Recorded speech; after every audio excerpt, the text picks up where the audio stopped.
Loneliness is the poverty of self. Solitude is the richness of self. When a man has learned a note on paper how to sit with his suffering, how to overcome his longing to flee, then he has little left to learn. All of humanity's problems stem from man's inability to sit quietly in a room alone. Need I say more? You're basically being told by the great thinkers in history that your loneliness is actually a gift that you can unwrap and see the beauty and all it can do for you both in your physical and spiritual life. Because it's only in solitude that you can tune in to your true nature and align with your true purpose in life without all the noise and discouragement of the outside world. It's only in solitude that you can develop the courage to be your true self without the standards of the world, cornering you into a role, a label, an identity you didn't even ask for in the first place. And in this video, we will discuss about why your alone time is gold, literally. It's where you'll mine the most gold in your life, or diamonds, whichever you like. But before you get your shovel and start digging, I am going to ask you to subscribe to this channel, because here on this channel, I talk about how you can find your passion and go after it at any age, how you can find balance even at the most difficult times in your life, and how you can be happy with the things and the people you already have surrounding you. So if you're interested, make sure to click the subscribe button and the notification bell so you don't miss any of my videos. Also, hit the like button to spread the message. Now, let's get to today's topic.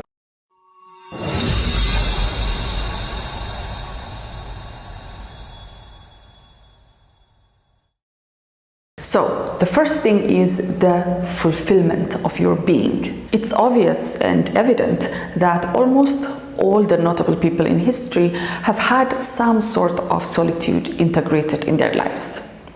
Solitude has allowed for the time and space for self-realization and self-actualization that then allowed for the inner attunement that brought forward the greatness in them and the work that we all appreciate. And if you are anything like these people, or you just want to do something worthwhile, you want to do something worth your time, then solitude is not an option, it's a must.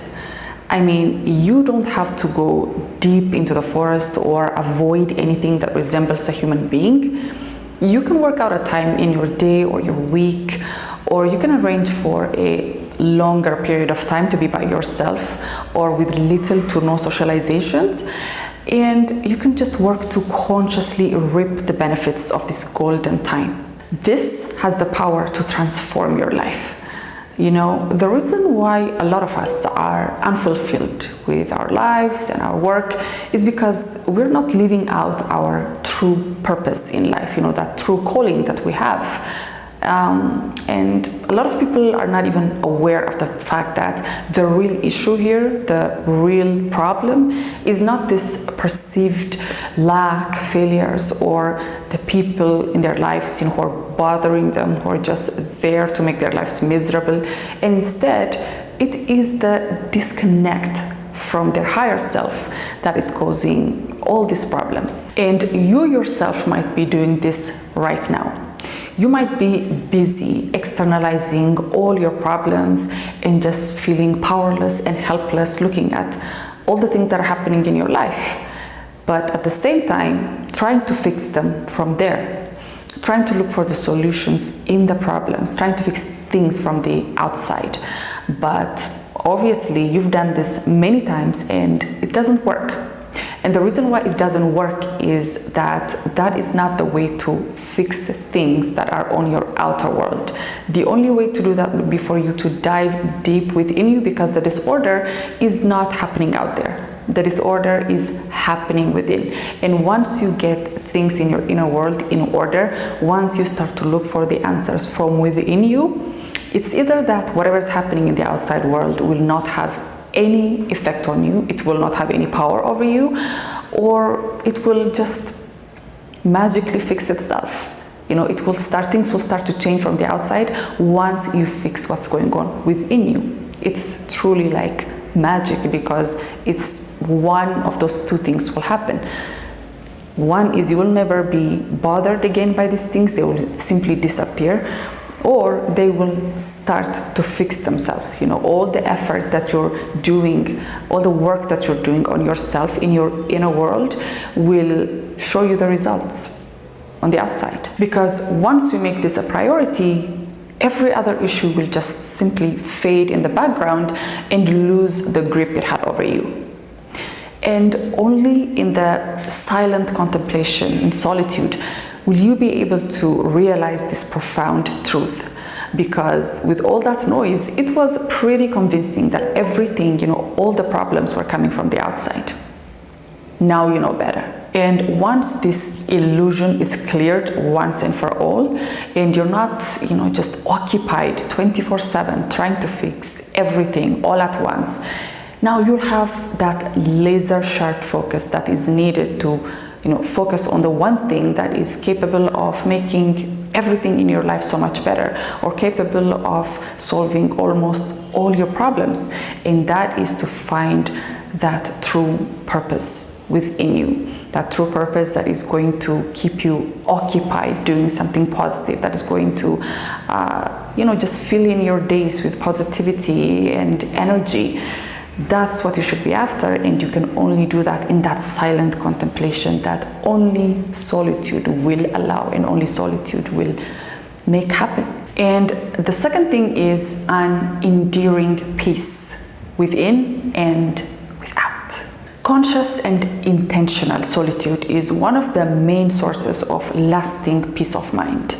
And whether you're doing meditation on a regular basis, or you have flown to an exotic corner of the world to enjoy your own company, or you've simply decided to spend time by yourself in your small apartment, in silence, if you do this right, it will work. Because it's even said that solitude is to the mind what is food to the body. So you can imagine how important this is to your mind. But people are afraid to be alone. And even medical professionals reiterate the dangers of solitude. But really, the danger is not in solitude itself, but it is rather in the undetected and unaddressed shadow self that seems to haunt people whenever they are alone. Because solitude brings with it the shadow self, the side of us that we are too afraid to even touch, our more negative or darker aspects of ourselves. But this never goes away with endless socializations. It just stays dormant, haunting you all your life. And you try to avoid it by avoiding being by yourself. But it doesn't work. You'll never be able to get over it this way. You'll never be able to solve the problem this way. This is like putting a band-aid on a wound that is not yet cleaned or dealt with. It will never heal, and you'll go on thinking that the problem is the quality of the product you're using rather than the infection that is underneath. And it's the same here. If you want real solutions to your problems, you have to be ready to face them. And solitude will help you do exactly that. It's going to finally help you. Eventually, you're going to get to that point where you have that peace of mind, that lasting peace of mind, instead of those little portions that you're getting when you're out and about.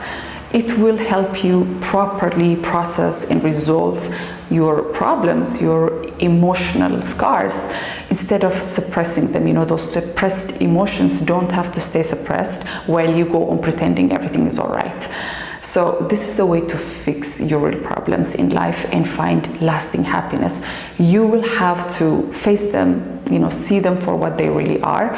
You don't need to dwell on them. You don't need to spend months or years thinking about all your misfortunes. You just need to be able to face them and then move on without carrying the burden of all the negative things that happened in your life.